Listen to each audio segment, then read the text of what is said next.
ভর দুপুরে এটা কি করছো? আরে শোনো, গোসল তো করতেই হবে, কাপড় সারি গোসল করতে। বুঝতে পারছি, কিন্তু আসলে দিনের বেলা এইভাবে। আরে লক্ষ্মী, তুমি তো আমার ঘরে লক্ষ্মী। আমি তোমাকে বললে তুমি তো না করতে পারবে না, বুঝলে? তোমার জন্য আমি আর পারছি না। এই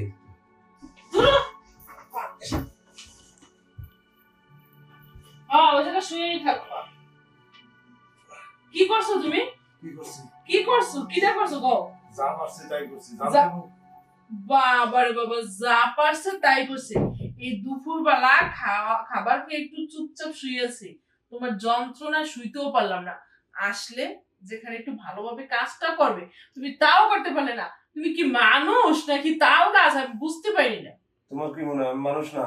কিসের মানুষ? যদি মানুষ হতে তাহলে আমি এইভাবে সুস্থ থাকতে পারতাম না। তুমি তো মানুষই না। তুমি কোন দিক দিয়ে অসুস্থ আছো? আর তুমি অসুস্থ কোন দিক দিয়ে আছে মানে? শোনো, তুমি যে আমাকে এই যে স্পর্শগুলি করলে, এত কথাগুলি বলে, আমার মনের একটা মানে আমি তোমাকে বুঝাইতে পারবো না যে আমার কিরকম ভিতরটা লাগছে। আচ্ছা দেখো, আমার শরীরটা না একটু দুর্বল, তাই তুমি এত চেঁচাচেঁচি করবা কো? তোমার শরীর দুর্বল আর আমি চেঁচাচেঁচি করবো না? আমি কি মানুষ না? আমার কি মন চায় না? আমি কি সারাক্ষণ তোমার রান্না বান্না করবো, কাপড় চোপড় কাচবো আর তোমার ভাত খেতে দেবো? এটাই আমার কাজ? আর কোনো কাজ নাই তোমার? মানে আমার কোনো চাহিদা তোমার তোমার মানে পূরণ করার ক্ষমতা নেই, তাই তো? যেভাবে কইতে আছো তাতে মনে হয় আমি শুয়ে বসে খাই। শুয়ে বসে খাও না রে বাপু।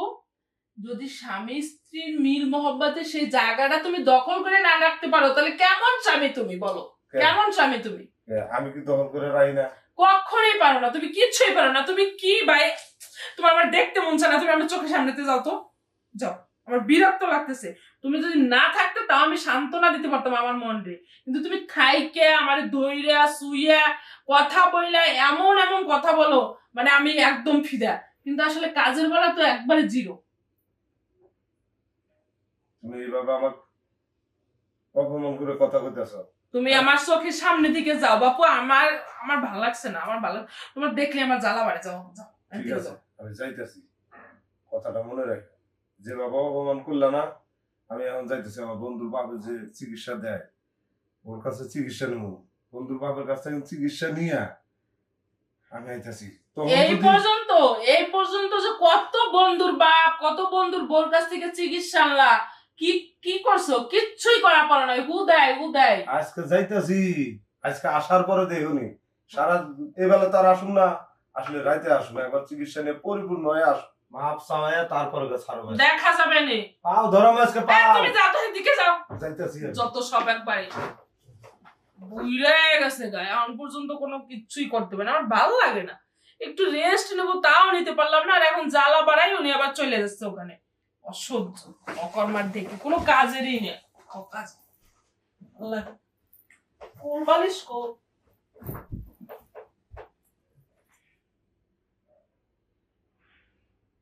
উপায় করি কি? হ্যাঁ, শরীরে এত দুর্বল হয়ে গেল যে আমি একবারই অক্ষম হয়ে গেলাম। বইয়ের কাছে লজ্জায় আর মুখ দেখাতে পারি না। ও তাইজুলের বাপে না চিকিৎসা করতো, তাইজুলের লোক একটু ফোন দিয়ে কথা বলি।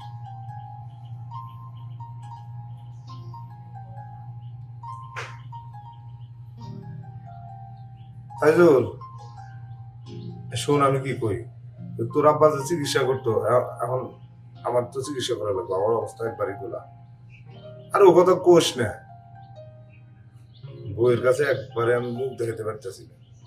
হ্যাঁ, কি কস? তাহলে আমার উপায় কি? আমার তোর বাপের চিকিৎসা করা বাদ দিছে, তোর বাপরে একটু কনা। ও আচ্ছা আচ্ছা, মহিলা ডাক্তার। আচ্ছা ঠিক আছে, তুই ঠিকানা কো, আমি যাইতেছি। হয় এখনই যাবো। আচ্ছা ঠিক আছে, তাহলে আমি রওনা দিলাম। হ্যাঁ, আর পারলে তুই একটু আসিস, আসতে পারবি না? আচ্ছা ঠিক আছে, আমি তুই যাইতেছি।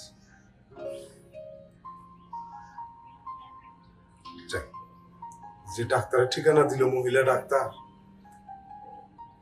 ভালো ভালো চিকিৎসা দিলে হয়। যাই দেখি ডাক্তারের কাছে।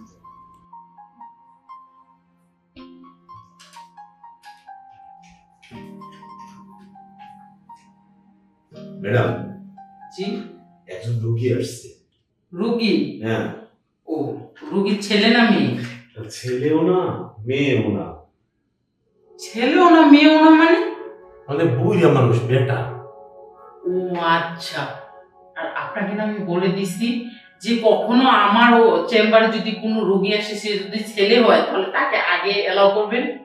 আর আমি তো বুঝতে পারিনি, আমি তো বুঝছি যে এই তো বুড়া মানুষ, ছেলে নাকি তো আমি বুঝতে পারি ঠিক। আচ্ছা যাই হোক, ওনাকে পাঠিয়ে দেন। আপনার সাথে কথা বলে লাভ নেই, আপনি কোনো কিছুই না কাজের সময় করতে পারেন না। যাই হোক, পাঠিয়ে দেন। আচ্ছা ঠিক আছে ভাই, আপনি ভিতরে যান, ম্যাডাম ডাকছে আপনাকে।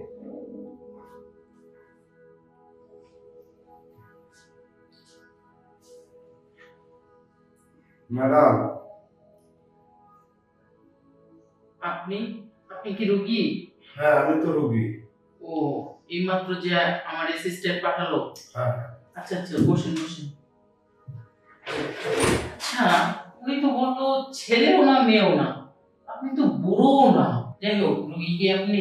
হ্যাঁ আমি রোগী। ও, কি সমস্যা আপনার? আমার সমস্যা আপনি হলেন একজন মহিলা ডাক্তার, আমি হলাম একজন ছেলে মানুষ, কেমন করে যে কই। শুনেন, ডাক্তারের কাছে কখনো কোনো কিছু লুকাতে নেই, সবকিছু খুলে বলতে হয়। আর খুলে যদি না বলেন তাহলে আমি চিকিৎসা দেবো কিভাবে? দেখো তো কথা ঠিক, ঘটনা হয়েছে কি ডাক্তার সাহেব, সরব আমি নাই করি। হ্যাঁ, বলে ফেলুন। আমি একেবারে মানে ডাউন হয়ে গেছি, স্ত্রীর কাছে আমি যাইতেই পারি না। ও, বুঝতে পারছি যৌন সমস্যা। হ্যাঁ যাই হোক, আমার এখানে আসছেন ভালো হয়েছে। আর আমি বেশিরভাগ যৌন রোগীর চিকিৎসাই করি, তো আপনার চিকিৎসাও আমি করে দিব, কোনো টেনশন নেই। কিন্তু একটু চেক আপ করতে হবে আপনাকে।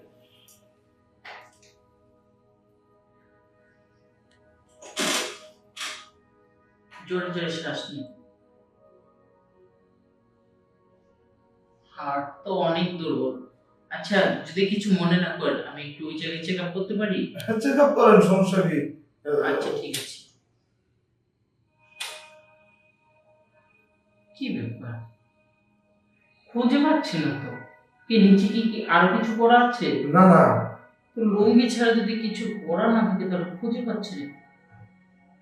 এই তো এইটাই তো বড় সমস্যা। না, আমি তো এত চেষ্টা করে খুঁজে পেলাম না। যাই হোক, আমি তো অনেক চেষ্টা করে খুঁজে পেলাম না। আমি বুঝতে পারছি আপনার ওই জিনিসটা অনেক ছোট, এই কারণে আপনার অতি তাড়াতাড়ি মনে করেন যে পাতলা পানি চলে আসে। আর এটার জন্যই আপনার বউ আপনার প্রতি ক্ষিপ্ত হয়। তো যাই হোক, আমি আপনাকে চিকিৎসা দিতে পারবো, এবং কি এই চিকিৎসাটা শুধুমাত্র আমার কাছেই পাবেন, কারণ আশেপাশে এরকম ধরনের কোনো চিকিৎসা নাই।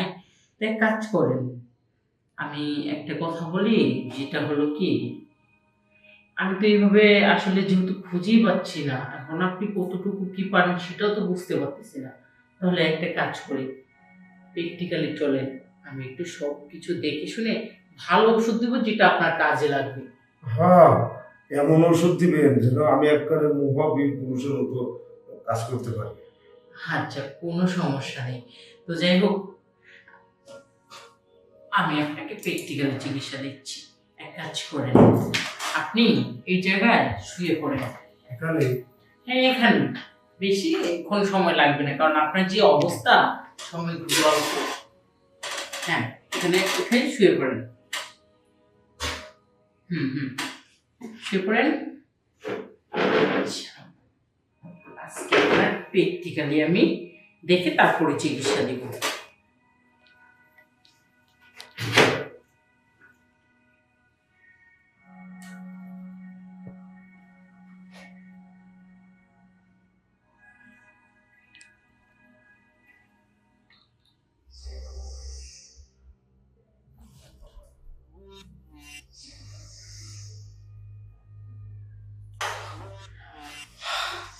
উঠে পড়েন। উঠে বসে। আপনার যা সমস্যা দেখলাম, এভাবে আপনার বউ তো আছে, এটাই আপনার কপাল। ভেবে গেছি আপনাকে ট্রিটমেন্ট দিতে গিয়ে। যাই হোক, কোনো টেনশন করবেন না, আমি আপনাকে ওষুধ লিখে দিচ্ছি। আপনি এই ওষুধগুলো কন্টিনিউ 1 মাস খাবেন, ফলাফল ভালো হবে, আপনার ওই জিনিসটা পাতলা জিনিসটা ঘন করবে এবং কি আপনার যে ছোট জিনিসটা ওটাকে বড় করে তুলবে। ঠিক আছে, আমি একটা মলম দিয়ে দিচ্ছি, আর ওটা প্রতিদিন রাতে মালিশ করবেন। আর যা যা ওষুধ দিচ্ছি এগুলো সম্পূর্ণ ওষুধ ঠিক ঠিক মতো খাবেন, ঠিক আছে? ঠিক আছে। আচ্ছা, ম্যাডাম, যে ওষুধ দিতেন আমি যেন একবার সুস্থ হইতে পারি। ম্যাডাম, দুনিয়াতে সবচেয়ে বড় লজ্জার ব্যাপারটা হচ্ছে স্ত্রীর কাছে যদি কেউ শরম পায়, এর মতো লজ্জার দুনিয়াতে আর কোনোটাই হয় না। আচ্ছা সমস্যা নাই, আমি আপনাকে ওষুধ ভালো করে লিখে দিচ্ছি। এই নেন, এই যে আমি যে যে ওষুধগুলো লিখেছি এই ওষুধগুলো নিয়মিত 1 মাস খাবেন। আর দ্বিতীয়ত কথা হলো এই যে এই মলমটা, এটা প্রতিদিন রাতে আপনি মালিশ করবেন। যদি পারেন 2 বার করে মালিশ করবেন, তাহলে আপনার ওই জিনিসটাকে মোটা করবে এবং বড় করবে। আর এই যে এই ক্যালসিয়ামটা, এটা খেলে আপনার ওই পাতলা জিনিসটা ঘন হয়ে আসবে, ঠিক আছে? আচ্ছা, আমাদের রিসেপশন থেকে এই ওষুধগুলো নিয়ে যেতে পারেন। আচ্ছা ঠিক আর আছে। বিলটা ওখানে পে করে দিয়ে। ঠিক আছে, দিয়ে যাবেন। আসি তাহলে ম্যাডাম। ঠিক আছে।